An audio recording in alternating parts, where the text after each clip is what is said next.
할렐루야. 8월 9일 토요일 새벽 기도를 시작하겠습니다. 사도신경으로 우리의 신앙을 고백합니다. 나는 전능하신 아버지 하나님 천지의 창조주를 믿습니다. 나는 그의 유일하신 아들 우리 주 예수 그리스도를 믿습니다.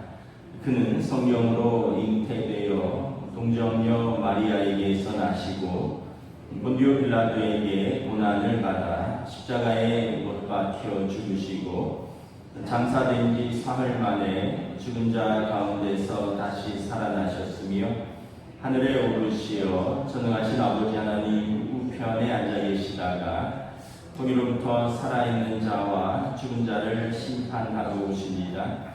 나는 성령을 믿으며 거룩한 공교회와 성도의 교제와 죄를 용서받는 것과 몸의 부활과 영생을 믿습니다.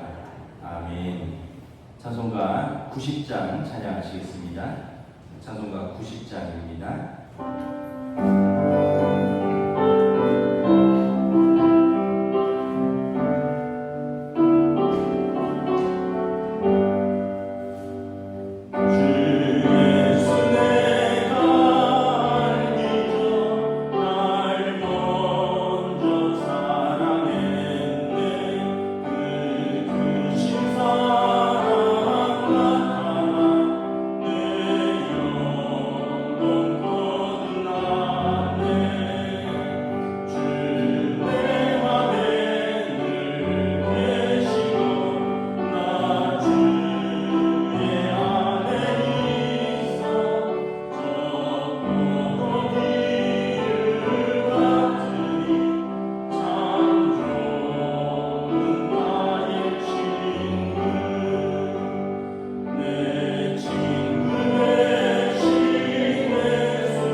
에스겔서 15장 1절에서 8절까지 말씀입니다.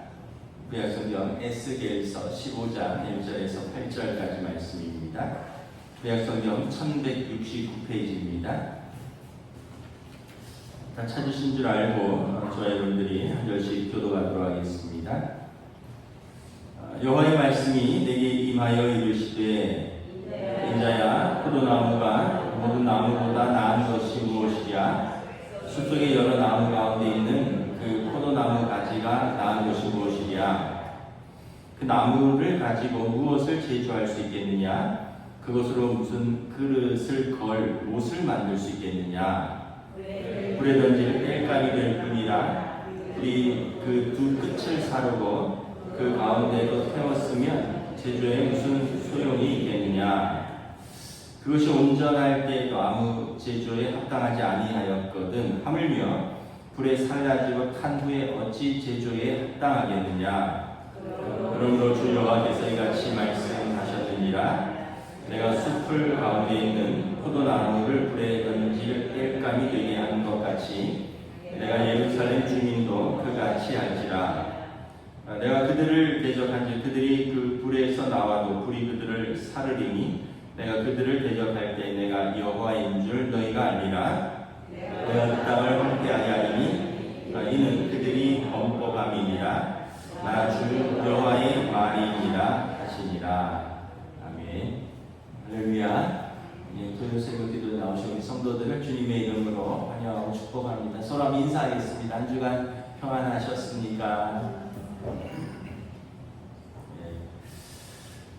아침에 이렇게 예배당 문 열로 나와 보니까 이제 온도가 많이 떨어졌더라고요. 한 24, 5도 정도 되는 것 같아요. 바깥 기온은. 그래서 이제 조만간 말복이죠. 그래서 이제 곧 선선한 계절이 돌아오겠다 이런 생각을 합니다. 올해 유달리 더워서 참 많이 더웠는데 이제 좀 더 선선하고 또 우리가 더 삶에서 또 은혜로운 계절들이 돌아오겠다는 기대를 합니다. 에스겔서 말씀을 새벽에 보고 있는데 에스겔서의 이제 주제는 명확합니다. 이대로 가면 망하고 돌이켜서 회개하면 살 수 있다.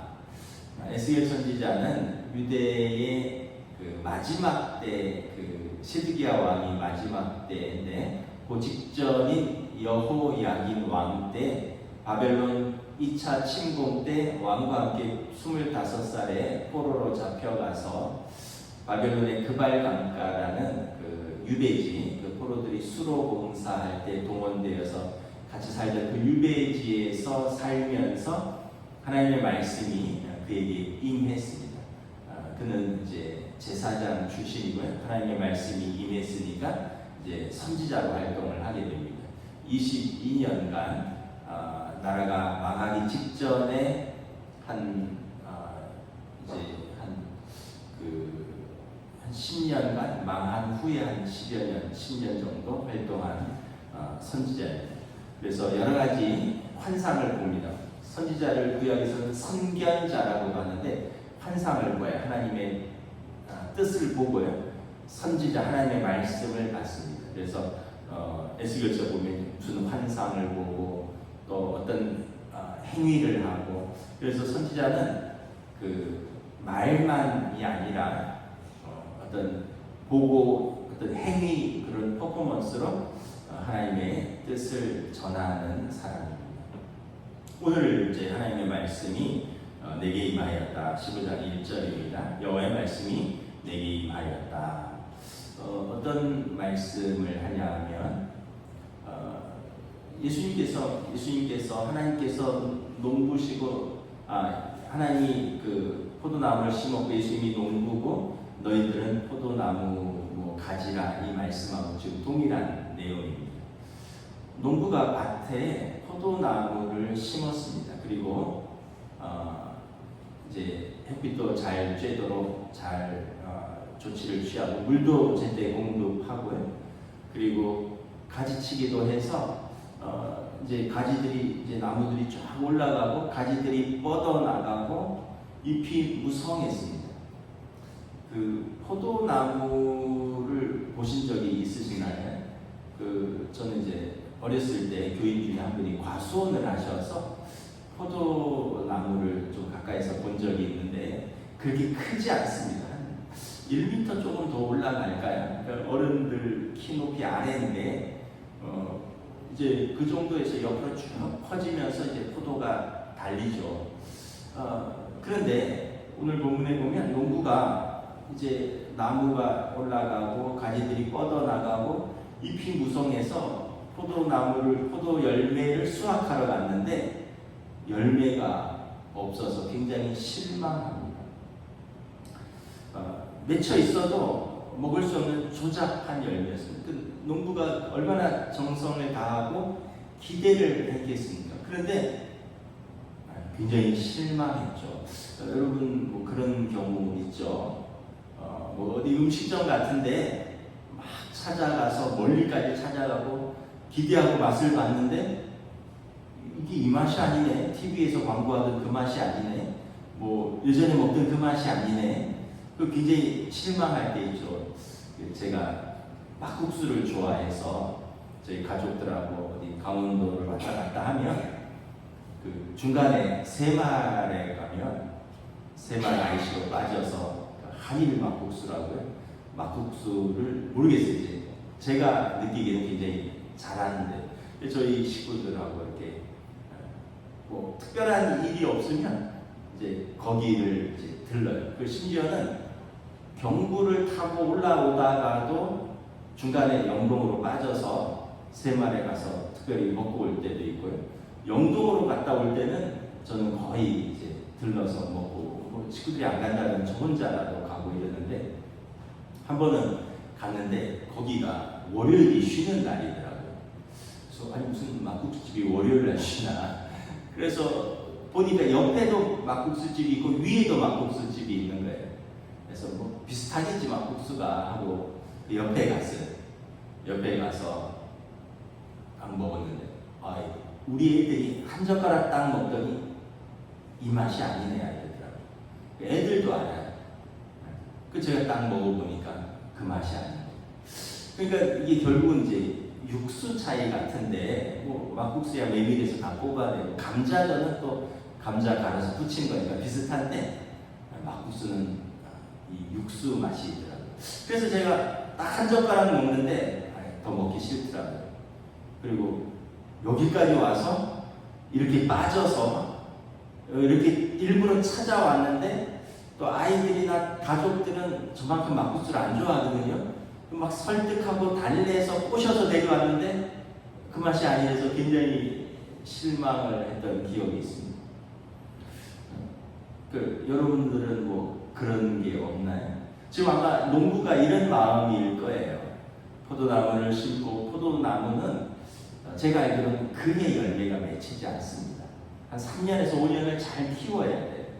잘 키우고 또 뭐 물도 잘 줘야 되고 가지치기도 해야 되고 또 뭐 농약도 쳐야 되고 하여튼 뭐 할 게 많죠. 근데 거두러 가봤더니 열매가 아주 시원찮다는 거예요. 먹을 수 없는 정도라는 거죠. 포도나무는 포도 열매에 다른 목적이 없습니다. 3절에 보면 그 나무를 가지고 무엇을 제조할 수 있겠느냐? 무슨 그릇을 못을 만들 수 있겠느냐? 그럼 포도나무 아까 가까이서 보신 적이 있으시냐고 말씀을 드렸는데 포도나무는 구불구불 자라요. 이게 곧게 자라지 않고요. 울퉁불퉁한 게 구불구불 이렇게 올라갑니다. 그리고 막 서로 얽혀서 올라가고 그 나무로 무슨 가구나 책상을 만들 수가 없어요. 뭘 가구를 만들려면 일단 곧은 나무여야 되잖아요. 곧고 또 좀 나무도 이렇게 좀 풍성하고 포도나무는 뭐 아주 이렇게 가는 데다가 이게 울퉁불퉁하고 이게 구불구불 올라가면서 서로 막 얽히고 설켜서 올라가는 나무라서 이걸로는 무슨 가구를 전혀 만들 수가 없습니다. 책상이나 의자나 만들 수 없고 오늘 본문에 보면 무슨 못 하나 만들 수 있겠느냐. 이게 단단하기라도 하면 뭐 그릇을 못이라도 만들어서 벽에 걸 수 있겠는데 그런 단단하지도 않은 거예요. 그러니까 아무짝에도 쓸모없는 거예요. 4절에 보니까 결국 땔감으로밖에 쓸 데가 없다라고 말씀합니다. 마태복음 7장에서도 예수님께서 열매 없는 나무는 도끼로 찍어서 불에 던져 버린다라고 말씀을 하죠. 이것은 비유입니다. 포도나무는 이스라엘을 상징하는 나무입니다. 이스라엘 상징하는 나무는 감람나무, 무화과나무, 포도나무죠. 아주 수분은 가물량은 적은데 햇볕이 아주 강해서 거기서 아주 열매 맺는 나무들, 올리브나무입니다. 감람나무, 또 무화과나무, 포도나무. 그래서 이 하나님께서 이런 나무로 이스라엘을 비유하시는데 하나님께서 이스라엘에게 원하시는 열매는 그럼 무엇이었냐는 거죠. 포도나무에 기대하는 것은 포도 열매이듯이 하나님께서 이스라엘에게 기대하시는 열매는 무엇인가? 성경을 읽어보면 이렇게 두 가지로 요약할 수 있습니다. 하나님 경외입니다. 신명기 6장 4절 5절에 이스라엘아 들으라. 우리 하나님 여호와는 오직 유일한 여호와시니 너는 마음을 다하고 뜻을 다하고 힘을 다하여 내 하나님 여호와를 사랑하라. 하나님 경외. 그런데 우상 숭배로 이 첫 번째 그들의 계명을 어겼습니다. 두 번째는 이웃 사랑이에요. 이웃에게 의와 공도를 행하는 삶입니다. 의와 공도. 그러니까 이웃을 하나님의 뜻대로 대하라는 거예요. 창세기 18장 18절에 내가 그로 그 자식과 본속에게 명하여 여호와의 도를 지켜 의와 공도를 행하게 하려고 그를 택하였나니 이는 나 여호와가 아브라함에 대하여 말한 일을 이루려 함이라. 하나님께서 아브라함과 그 자식을 택하시고 복 주신 이유는 이 세상에 그들을 제사장 나라로 삼아서 그들에게 하나님의 뜻과 하나님의 의와 공도를 행함으로 세상이 하나님을 알고 그들이 하나님께 돌아올 수 있도록, 그래서 하나님께서 그들을 제사장 나라로 삼으신 거예요. 근데 이스라엘은 연약한 이웃을 압제하고 또 포악하게 죄 가운데 행했다는 거죠. 하나님 보실 때 이 두 가지 열매를 전혀 거둘 수 없다는 것입니다. 여러분, 하나님께서 우리에게 원하시는 열매는 무엇일까요? 하나님께서 우리에게 원하시는 열매는 무엇일까? 동일합니다. 첫째는 하나님 사랑입니다. 죄인인 우리가 죄 가운데서 회개하고 거듭나서 하나님 자녀 되어서 믿음으로 하나님 백성 되는 것입니다. 그래서 하나님 안에서 기뻐하면서 사는 삶입니다. 두 번째는 뭘까요? 이웃사랑이죠. 우리에게 주신 사람들을 우리가 사랑하고 섬겨서 그들과 함께 하나님 앞에 서는 것입니다. 가끔 이렇게 연예인들 보면 이렇게 뜻하지 않게 생을 떠났다, 이런 뉴스들이 뜨더라고요. 최근에도 이렇게 과거에도 보면 유명 연예인들이, 근데 이렇게 보면 겉으로는 그게 유명하고 또 때로는 부족할 게 없을 것 같은데 저런 인물에 그 정도 부와 또 그 정도 어떤 인기가 있으면 뭐가 그렇게 부족해서 스스로 생을 마감할까? 근데 이렇게 봤더니 뭔가 이유가 있더라고요. 근데 그것을 버틸 힘이 없었을 뿐이지 다 우리에게도 비슷한 그런 어떤 깨어진 결핍, 슬픔 등이 다 있어요. 그래서 그 연예인들도 이렇게 보면 결국은 그렇게 만인의 사랑을 받았는데 한 사람의 사랑을 받지 못했다거나, 아니면 보기에는 이렇게 겉모습은 화려했는데 안에는 어떤 알 수 없었던 어떤 깊은 결핍과 죄 같은 것들이 있어서 도저히 이것이 드러날 경우에 일어서지 못하는 삶이 두려운 거죠.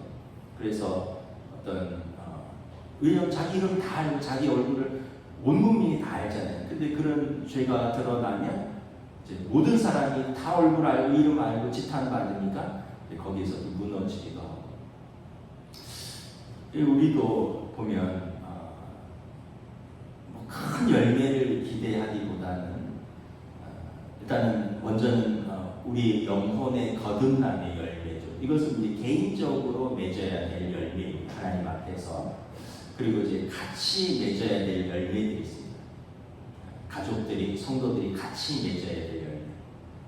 여러분, 가정의 열매는 혼자서 맺을 수가 없어요. 가족들이 다 힘을 합쳐야 돼요. 부부가, 아버지, 어머니가 앞장서고, 자녀들이 따라오고, 부부가 힘쓰고. 근데 그렇지 못하면 어느 순간 그 열매를 맺어야 될 시기에 큰 상처로 깨어지는 때가 옵니다. 그러면 그동안 수고했던 시간들, 그동안 수고했던 기도들, 그동안 수고했던 마음들이 다 깨어지는 거예요. 그래서 이웃사랑은 항상 가족에서부터 시작합니다. 가장 가까운 예수님께서 말씀하셨죠. 예루살렘과 온 유대와 사마리아와 땅끝까지 이르러 내 증인이 되라. 먼저 멀리서부터가 아니라 자기 땅에서부터, 자기 백성에서부터, 그리고 사마리아로, 유대로, 땅끝까지 확장되고. 여러분들에게 주신 그 열매를 우리가 맺을 수 있도록 힘써야 돼요. 그러려면 여러분 성령의 거듭남이 있어야 되고 성령의 열매를 맺어야 돼요. 사랑과 희락과 화평과 오래 참음과 자비와 양성과 충성과 온유와 절제의 열매, 이것으로 열매를 맺는 거지. 여러분 뭐 대학 가고 여러분 나중에 다 은퇴하면 어느 대학 나왔는지 잊혀져요. 여러분 그렇게 열심히 일하던 시기는 다 언젠가는 지나갑니다. 근데 끝까지 남는 것은 뭐냐면 사랑이 남는 거예요. 믿음이 남는 거예요. 가족이 남는 거예요. 교회가 남는 거예요. 근데 그 공부하느라고 그 일을 하느라고 그것들을 이렇게 저버리는 경우들이 있어요. 뭐가 중요한지를 모르는 거죠. 그래서 포도가 열매를 맺어야 되는데 나무의 줄기와 이파리가 무성한 것만 보여주다가 어느 순간 마지막에 열매를 맺어야 될 때 정작 열매는 없거나 먹을 수 없는 열매이고, 근데 나무는 잘 올라가고 가지는 잘 뻗어 있고 이파리는 무성한 경우가 우리 삶에도 있다는 거죠. 누구도 장담할 수 없고요. 그러나 누구도 포기할 수 없고 끝까지 최선을 다해서 그것을 가지고 나아가야 됩니다. 주님께서 도와주십니다. 왜 주님이냐면 우리 주님이 농부시거든요. 우리 주님이 해와 비를 주시고 또 가지치기를 해주시고 우리가 순종하면 그 말씀을 잘 받고 순종하면 자랄 수 있게 되어 있어요. 근데 우리가 자기 의와 자기 고집과 자기 교만과 또 세상의 그 안목과 정욕과 이런 것으로 자꾸 농부의 손을 벗어나니까 결국은 지멋대로 자라고 자란 것 같으나 열매를 거둘 수 없고 열매가 있으나 시고 써서 먹을 수 없는 열매가 나타나는 것입니다. 결국 포도 열매를 맺지 못하는 포도나무의 운명은 어떻게 됩니까? 6절부터 8절에 보면 6절에 도끼로 찍어서 불에 던져주는 땔감으로밖에 사용하지 못합니다. 아까 말씀드렸잖아요. 더 이상 이걸로 무슨 나무로 가구를 만들 수 없어요. 그렇게 3년 5년 키웠는데 열매 맺지 못하는데 어떻게 해요? 그 땅을 버릴 수가 없잖아요. 그러니까 찍어서 불에 던지고 다른 나무를 심는 겁니다. 7절에 보면 이것은 불같은 바벨론의 3차 침공을 의미합니다. 포도나무를 찍어서 불에 던졌어요. 불은 뜨겁잖아요. 곧 북방에서부터 바벨론의 3차 침공이 올 것입니다. 시드기야 왕 때 일입니다. 8절에 보면 결국 포도나무를 심었던 이스라엘 땅은 황폐하게 될 것입니다. 나무를 다 걷어내니까 황폐하게 된 거죠. 그 예전에 보니까 무슨 파나 뭐 배추 농사를 지었는데 이게 폭락해서 농부들이 이걸 수확해서 팔아도 인건비도 못 건지니까 다 트랙터로 갈아버리더라고요. 그런 사진을 보니까 정말 마음이 아프고 농부의 마음은 얼마나 아플까. 수고하고 돈을 들였는데 이걸 걷어서 팔아도 인건비도 못 건지니 비료값도 못 건지니 1년 땅을 돌린 거나 똑같으니 그걸 갈아엎었는데 그 마음이 어떨까? 여러분 포도나무만 괴로운 게 아니에요. 농부도 괴로운 거예요. 하나님도 괴로운 거죠. 자기 백성을 그 땅에서 뽑으신 거죠. 이것은 하나님의 심판이 임할 것을 예고한 것입니다. 기회가 있을 때 붙들어야 됩니다. 에스겔에게 이 경고의 말씀을 주신 때는 아직 이스라엘이 망하기 전이에요. 에스겔은 망하기 전에 한 10년 활동했거든요. 그러니까 망하기 전입니다. 망하기 전에 선포했다는 건 뭐예요? 기회가 있다는 거예요. 아직 기회가 있다라는 거예요. 기회가 있을 때 이 경고를 받고 돌이키면 살 것이다라는 거예요. 회개하면 살 수 있다는 거예요. 그때가 언제예요? 지금입니다. 오늘이에요. 말씀을 듣는 오늘, 지금 돌이키면 살 수 있다라는 거예요. 나중에 아니에요. 시드기야 왕보다 더 훌륭한 왕이 나오면 그때는 아니에요. 왜냐하면 시드기야 왕 때 망하거든요. 시드기야 왕 제11년에 바벨론의 느부갓네살 왕이 침공해 와서 나라를 완전히 무너뜨립니다. 그러니까 그 왕이 무능하니까 다음 왕 때 아니에요. 지금 나는 바쁘니까 다음에 좀 한가할 때 아니에요. 우리를 자주 쓰는 말이 뭡니까? 나중에입니다. 나중에. 학생 때는 대학 가고 나면, 대학 가면 또 직장 잡고 나면, 직장 잡으면 결혼하고 안정되면, 안정되고 나면 아이들 키워놓으면, 아이들 키우면 내 아이들 키워서 항상 일해야 되니까 일 좀 하고 은퇴하고 나면, 근데 그 나면이 내게 올 수도 있고 안 올 수도 있잖아요. 우리 지난주에 우리 성영경 목사님이 오셔서 설교하셨잖아요. 그래서 본인도 35년에, 사모님은 45년에 미국 생활을 마무리하고 딸들은 다 명문대학에 보냈어요. UC 버클리가 큰 딸 나왔고요. 둘째 딸은 유펜이라고 UC 유니버시티 오브 펜실베니아 동부의 명문입니다. 하나는 서부의 명문. 두 딸 대학 다 보내고 큰 딸은 졸업했고 작은 딸은 4학년 남았고 이제 두 분이 은퇴하고 한국 와서 이제 고국에서 좀 살아보자. 그리고 이제 그 사역을 막 펼쳐나가는데 사모님이 그렇게 암이에요. 어제 목사님 말씀은 안 하셨는데 목사님도 암이에요. 두 분 다 암입니다. 사실 사모님은 당장 수술을 해야 돼. 큰 증세고 목사님은 좀 추적 관찰해야 되는 암 환자일 뿐이에요. 다 멈췄어요. 지난주에 예배 끝나고 목사님 설교 식사 같이 하고 갑시다. 이제 목사님 주중에 사모님이 넘어졌대요. 집에서 항암 후유증으로 어지러워서 화장실 가다 넘어져서 내가 밖에서 밥을 먹어도 마음이 편하지 않아서 빨리 들어가 봐야 된다고. 이제 둘째 딸은 학교 휴학하고 지금 곧 들어올 예정이고 큰 딸은 한국에서 어학연수 마쳐서 미국 가려고 했는데 못 들어가고 온 가족이 다 멈췄어요. 네, 물론 이제 목사님께서 온 가족이 이번 기회를 통해서 하나님께 더 가까이 나아가기를 원한다 그런 고백을 하셨는데 참 귀한 믿음의 고백이라고 생각합니다. 우리도 어떤 일이 벌어질지 모르지만 우리가 그럴 때 우리는 왜 나에게 이런 원망이 아니라 내가 이 기회를 통해서 하나님께 더 가까이 나아가기를 원합니다. 이 고백이 우리의 믿음의 고백이 아닐까. 여러분 우리가 오늘 돌이키지 않으면 점점 열매 맺을 기회를 잊어버려요. 그래서 우리는 뭐 관계도 그렇고요, 믿음 더더욱 그렇고요, 사랑도 그렇고 모든 것이 지금 열매를 맺을 수 있도록 최선을 다해야 돼요. 에스겔서의 목적은 뭐냐면 심판으로 끝나지 않습니다. 하나님은 심판하시는 공의의 하나님인데 동시에 자기 백성이 회개하고 살기를 원하십니다. 이스라엘에 있어서 하나님의 두 손이 있어요. 왼손은요 심판의 손입니다. 오른손은요 사랑의 손입니다. 공의의 손이고요, 사랑의 손입니다. 지금 이스라엘에게 공의의 손이 임했어요. 네, 반면에 다른 편에 하나님의 사랑의 손이 있어요. 이 손이 임하기 전에 이 손을 잡으라는 거예요. 이것이 에스겔의 메시지입니다.